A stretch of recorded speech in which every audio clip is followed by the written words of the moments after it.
So today we're diving into something pretty special, a rare Quranic commentary, translated into the Balochi language. But this isn't just about old words. The claim here is that it's a literal roadmap for living a meaningful life, and it tackles the biggest questions we all have. So, let's take a look at what that map looks like. I mean, it's the ultimate question, isn't it? Why are we here? What is our purpose? Where are we all headed? It's a question that just echoes through every culture, every person, every single generation. And you know, this commentary says the answers aren't some big secret. It claims they're laid out, right there, like a roadmap for the entire human journey. So, let's just go with it. Let's follow this map for a bit and see where it leads. Okay, so first things first, we've got to understand what this text is even trying to do. It's not just some collection of rules, it presents itself as a guide to the biggest questions of all. Why do we exist, and what's our ultimate purpose? So, where does a roadmap like this even start? Well, it begins with this one single central idea that is the foundation for absolutely everything else. According to the commentary, if you don't get this, none of the other directions are going to make any sense. And that big idea is Tawhid, or pure monotheism. The commentary explains this as the absolute, uncompromising oneness of God. Not just one God among many, but a single, unique creator who alone sustains everything that exists. This is the absolute bedrock of everything else. So the text frames this as a huge choice, really. Two paths you can take. The first is submitting to that one creator, which the text says brings clarity and purpose. The opposite path is called the greatest error, worshiping creation instead of the creator. And that could be anything, idols, powerful people, even your own ideas. According to this commentary, that second path just leads to confusion. And to really bring this idea to life, the commentary points to the story of Abraham. When his Lord simply says, "Submit," Abraham's response is instant. It's absolute. "I have submitted." That simple, powerful exchange is held up as the very essence of true faith. Okay, so once that foundation is laid, the commentary shifts from these big, abstract ideas to real human lessons. And it does this with a tool that's as old as humanity itself: telling stories. You see, the commentary is just packed with these stories of different prophets. But each one isn't just a history lesson. It's a case study in morality. You have Moses standing up to a tyrant, Abraham challenging the idols all around him, David's leadership. But I want to zoom in on one story that it goes into in a ton of detail, the story of Joseph. So, Joseph's story kicks off with a dream. He sees his own family bowing to him, a hint of his destiny.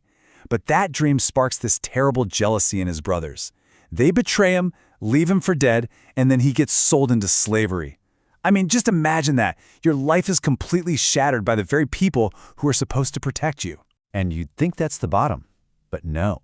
Far from home, things actually get worse. He resists temptation from a powerful woman, and for doing the right thing, he's falsely accused and thrown into prison. He's trapped there for years, but through it all, he holds on. He never loses his integrity, always believing there's a bigger plan at play. And then, just like that, the tables turn. Through his wisdom, Joseph rises from a prisoner to one of the most powerful men in the entire country. Years later, his starving brothers come to him for help, and they have no idea who he is. And when he finally reveals himself, what does he do? He chooses forgiveness. He sees their horrible crime as just one part of a much larger divine plan. So you see, these aren't just once-upon-a-time stories. The commentary uses them as profound moral lessons. Joseph's journey becomes this incredible masterclass in patience, in having faith even when things are terrible, and in the unbelievable strength it takes to forgive. All right, so from there, the roadmap zooms out, from how one person should act to how an entire society should function. The commentary lays out a whole blueprint for what it sees as a just and compassionate community. And the guidance here, it's not just fluffy, feel-good ideas. It's a list of really concrete actions. Look at the progression. It starts with protecting the most vulnerable, like orphans, and making sure business deals are fair. Then it moves to charity that's sincere, not for show. It structures family life, and it demands complete honesty in all legal matters. It's this whole system, really, built from the ground up. And I mean, it gets super specific. For example, when it talks about divorce, it sets a required waiting period for the woman, exactly 3 full menstrual cycles. It's not a suggestion. It's a hard and fast rule designed to give clarity, protect people's rights, and maybe even leave a window open for reconciliation. So you can see the guidance really touches on every single part of life: how you handle your money, how you talk about other people, even how you act as a witness in court or how you treat your spouse. The whole point is that faith isn't just something you do in private. It's meant to be the very foundation of public life. Which, of course, brings us to the final, ultimate question, doesn't it?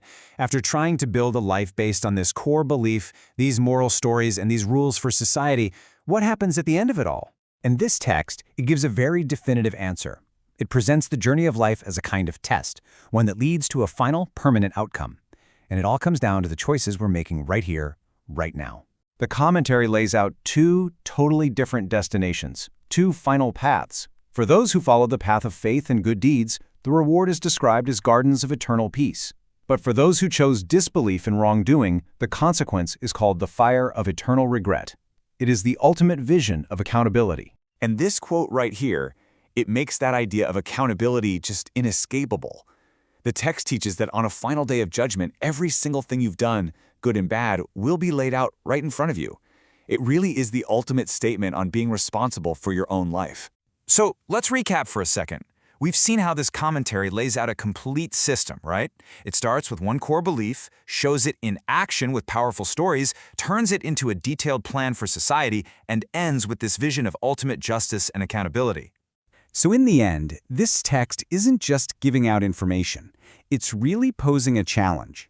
It lays out its map, and then it turns around and asks every single one of us a final and very personal question. Now that you've seen the map it lays out, where is your path leading?